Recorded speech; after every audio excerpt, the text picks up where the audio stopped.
Hello everyone, I'm JayCaulls, good to see you again. Welcome to our new Motorsport Manager series with Andretti Autosport as we aim to get to the top of the series. This is the Fire Fantasy 22 mod, an absolutely incredible mod from the members of ICE&FIRE. You can find the links underneath in the description if you want to give this amazing mod a little bit of a try yourself. The brand new mod features Formula 1, Formula 2 and 3 with GT3 World and GT3 Cup, as well as the GT3 World Endurance and GT3 Cup Endurance series as well. Now, you can get this from the Steam Workshop. There's a few folders that you need to move about in there as well, but once you've done that, you'll come to this screen, and if the background videos, the transitions, and everything else looks like this, you're pretty much good to go. Now, we had to do something a little different with the Creator Manager page. Usually we go with the whole X driver as the previous story, but we are going to go with Engineer just because the perfect setup is already installed within this mod. Now, this is going to be a pretty uncharacteristically long episode with the plans that I have for this series. That's just mainly because I'm going through all the little bits and pieces of the features of this mod. Look how good that screen looked, as well as showing you as well the rest of the teams in the series, etc, etc. But we're going to be choosing Andretti Motorsport to probably around sort of upper mid-table. And this livery, we won't be keeping to this livery, we will eventually change it. Kyle Kirkwood and Colton Herta are going to be the main two stars of the show this season. Could change next season, we'll have to see, but I think we are absolutely for sure going to be keeping Colton. Predicted end of season position 8th, but just like in real life, we have a lot of potential for him. We do have Danielle Frost as our reserve driver, but as I've said in previous episodes of Motorsport Manager, we don't really get much of a chance to use the reserve drivers for anything at all. So, like I said, that's most likely not going to change. So just go through the stats of both drivers at the moment. As you see with Colton, famous father, driver trait as well. The morale, as you can see at the bottom corner, is slightly low for both drivers. I found this in the practice play as well. So both will eventually say that they want to leave, just due to low morale, so it's up to us to try and hit the ground running and get both drivers feeling like they're right back at home.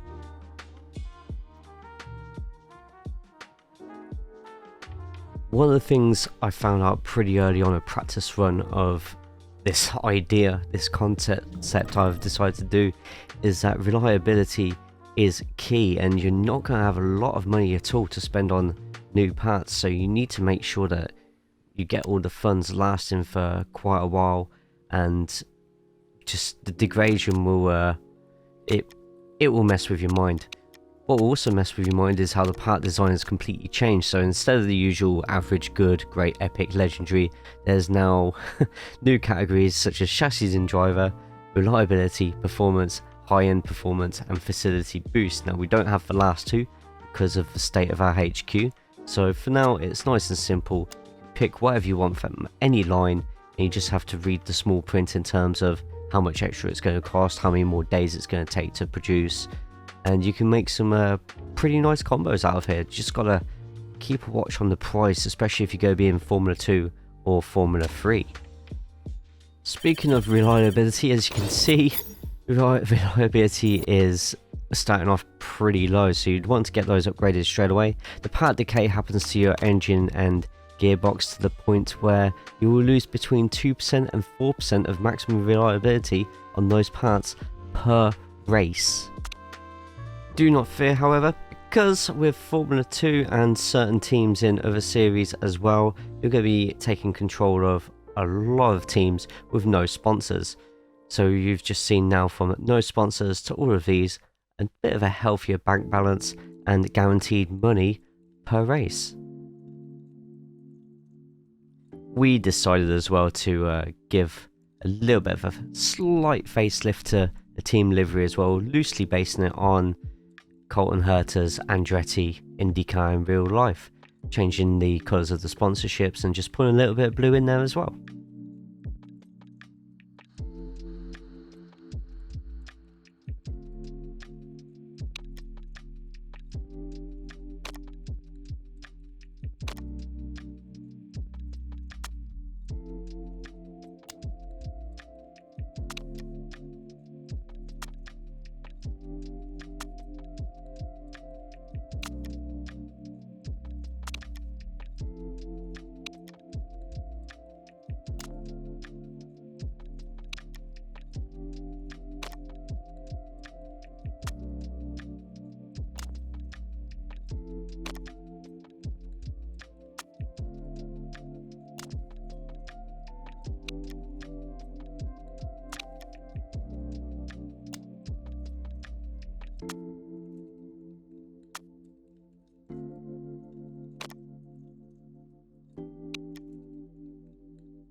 As you can see, some very interesting models just there, and teams as well. Some of the driver lineups as well, not quite escaping the realms of impossibility, but enough talk. I think it's time to go to the UAE and start our first race of the season at Dubai.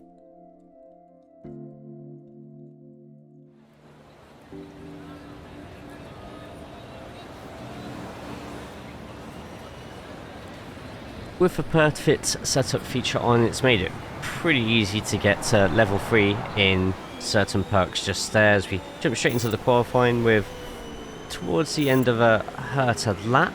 First set's already in nice green.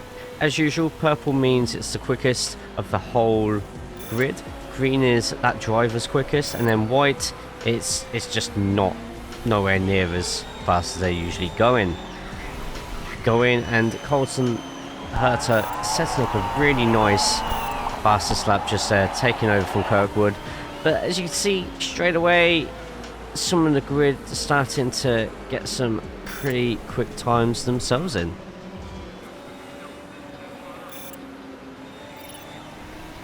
We tried much later in the session to try and take advantage of the high level of grip on the course. Kirkwood going first and Herta closely behind. But unfortunately, despite our efforts, we weren't able to improve much, if at all. And just like with the Haas save, we're slightly on the back foot here. Now, the qualifying for F2 is slightly different than the qualifying for Formula 1. It's just a single session, so the positions you see on the left-hand side are pretty much where we're starting this first race.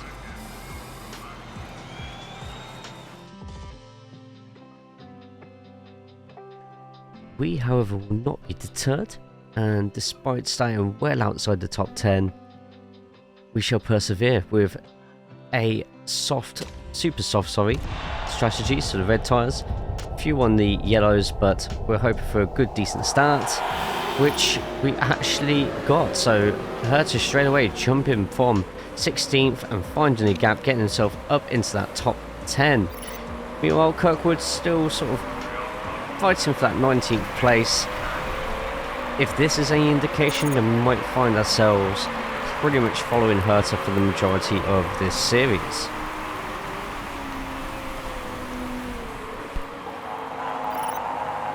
What you're going to be seeing a lot of in this mod is a lot closer racing. I don't know if you noticed it at the start, but the grids are a little bit closer to the other two, and the reliability issues will become staggeringly apparent as the season goes on. You're going to see a lot of people like Atkins at the bottom. They're getting the penalty. There's going to be a lot more penalties, a lot more crashes, a lot more reliability issues, and this just shakes up the grid a little bit. And hopefully we can get a few surprising results go our way. As Herta so far, lap 3, just dropping down slightly, and I say slightly, he's getting absolutely rushed at the moment. Kirkwood still struggling in 20th, 19th. later on, the same lap actually, we did get our first dilemma and talk about all these repairs and damages. The front ring ended up going for Kyle Kirkwood, so that completely messed up our strategy slightly, just to the point that we did change our compound with the aim of making it to the rest of the race without having to do any more pit stops. Luckily, when you're changing tyres, they repair the parts at the same time, so you'll be finding yourself quite a lot on the Formula 2 at these seasons where you're going to be repairing parts pretty quick on the fly without any warning.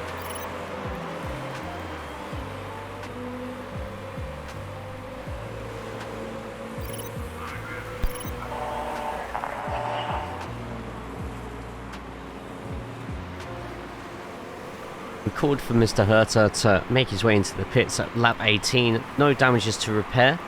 We just decided to go for tyres now. I've started on the last lap before drivers come in for any pit stops. I usually chuck everything onto red strategy wise just to get an extra 1 or 2 seconds. That could literally make the difference if there's a mistake in the pits. Comes out in 16th, a little bit harder than I was expecting, but plenty of people still yet to pit. You may have noticed on the left hand side that it's not showing tyre degradation. Degrading's the word. It doesn't show tyre degrading for the opposition on the left hand side. This is not a bug, this is by design so that we're not having to second guess when other people go in for tyres. Now if we clicked on the tyres on the top left, we can actually see everyone's exact degradation on the I can't even say that word right. We can see the degrading happen if we click on the tyres in the top left hand corner. But for now, we're going to try not to rely on that so much and just race our own race and hope for a decent finish.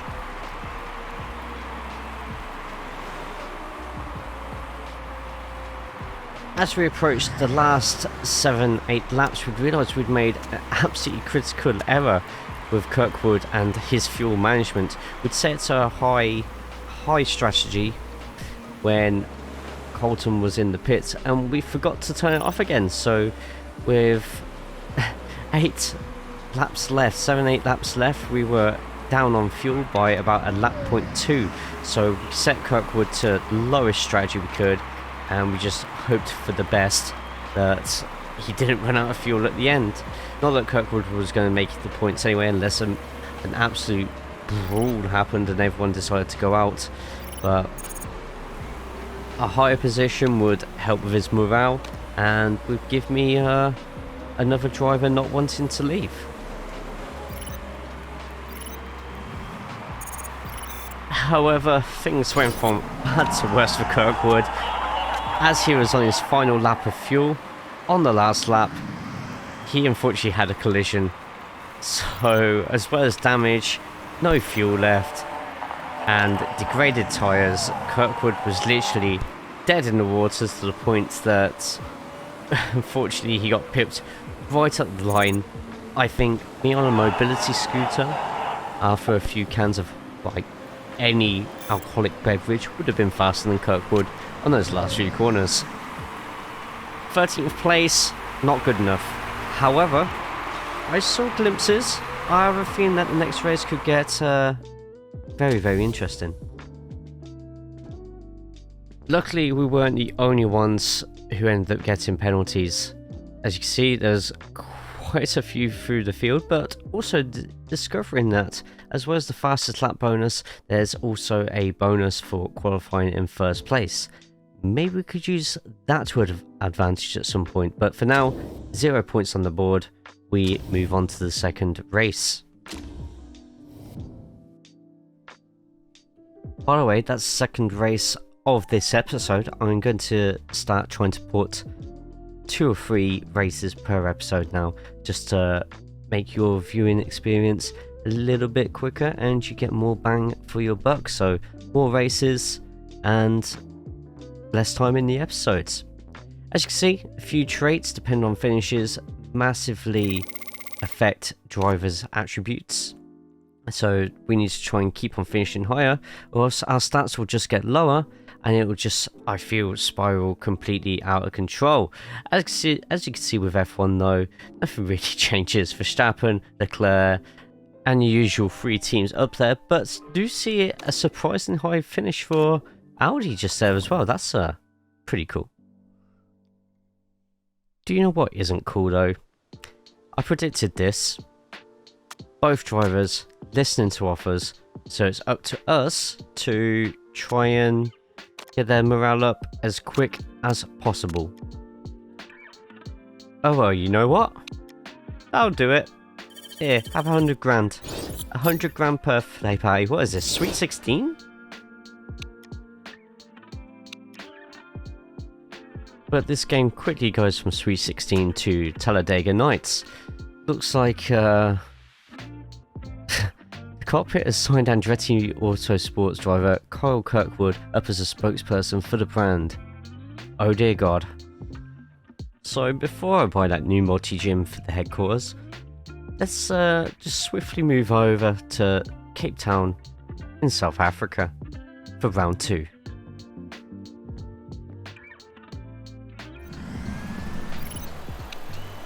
We will roll straight on with qualifying.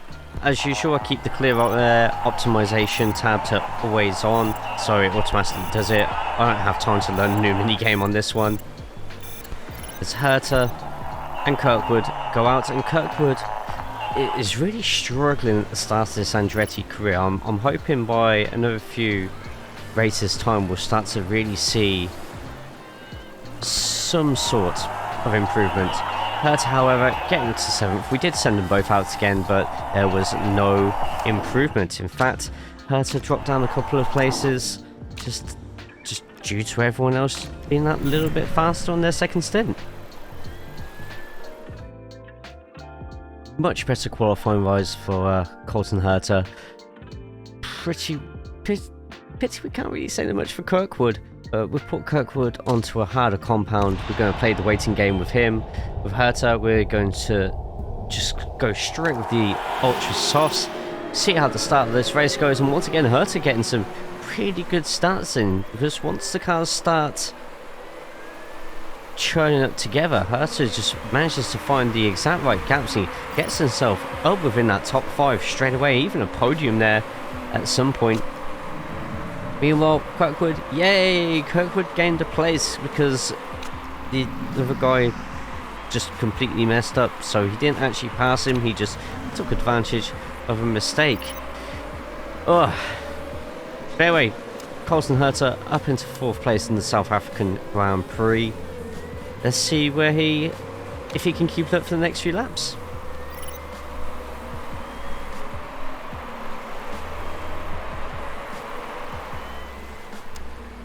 So lap 12, and Herta is less than 15 seconds behind the leader and has a nice 5-second cushion between him and 4th place. We're just getting a little bit more worried and a little bit more aware of our vehicle conditions at the moment, so we've been checking those quite a bit during the race. Kirkwood getting up a few positions. This is just due to a lot of people trying to get their repairs in, as you can see with another pit down that bottom left hand corner. Plenty of people going in for pits, plenty of people getting their repairs done, and those with the softer compounds slowly falling down the field. Meanwhile, we're putting Herta and Kirkwood onto conservative tyre strategies at the moment, just because the temperature of the track, the tyres seem to heat up a little bit quicker, so they're both keeping decent pace compared to those around them, especially Herta keeping with that 3rd. It just makes sense to try and make these tyres last as long as possible. Hopefully the gamble pay off and nothing bad happens with the weather.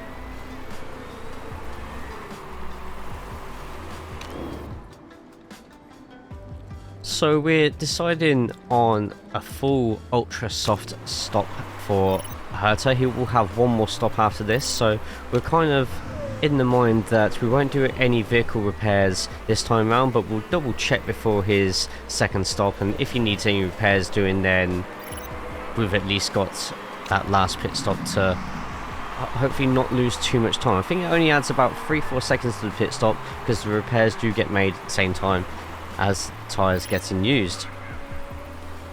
Now, looking at Kirkwood, he's going up quite nicely, 15th, so 5 places away from the points. Yes, this is a series now that has points up to the top 10, so that was frustrating about the Haas save, was the fact it kept it to the old style of top 6 got points. Herta about to box in, we do the usual attack, just to get a few extra seconds on everyone behind, as Herta gets first place for a little while, but that will soon very quickly disappear. After a pretty decent pit stop with no problems, Herta does go out to 5th place, overtaken by a few with the harder compounds, but fingers crossed he can get catching a few of those up.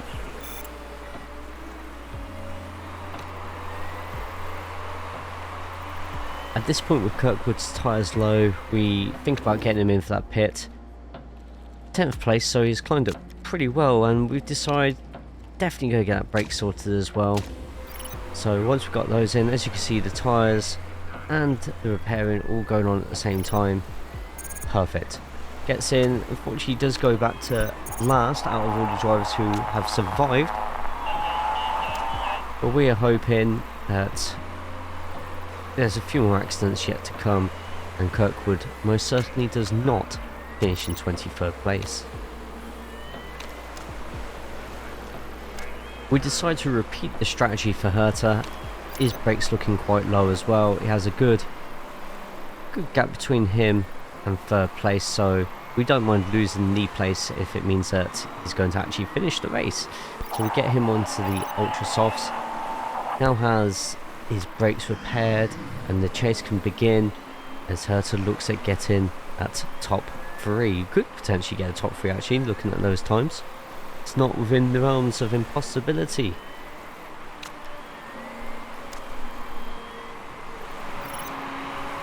And sure enough, on the second to last lap, Theo, who was in 3rd, goes into the pits, allowing Colton Herta to pick up that podium, 2nd race in, and I was expecting points, but most certainly wasn't expecting a podium.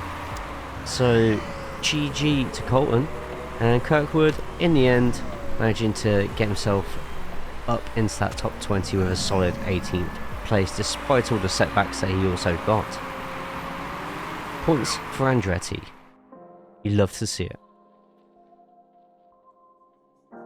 Of course we weren't cheating, no rules were ever broken with us, we're good boys here. Colton Herta, 3rd place. And Kyle in that sea of penalties managing to get that 18th place. Great drive from both given the circumstances, and the first points for Colton and the first points for Andretti Autosport as well. Extremely happy with that.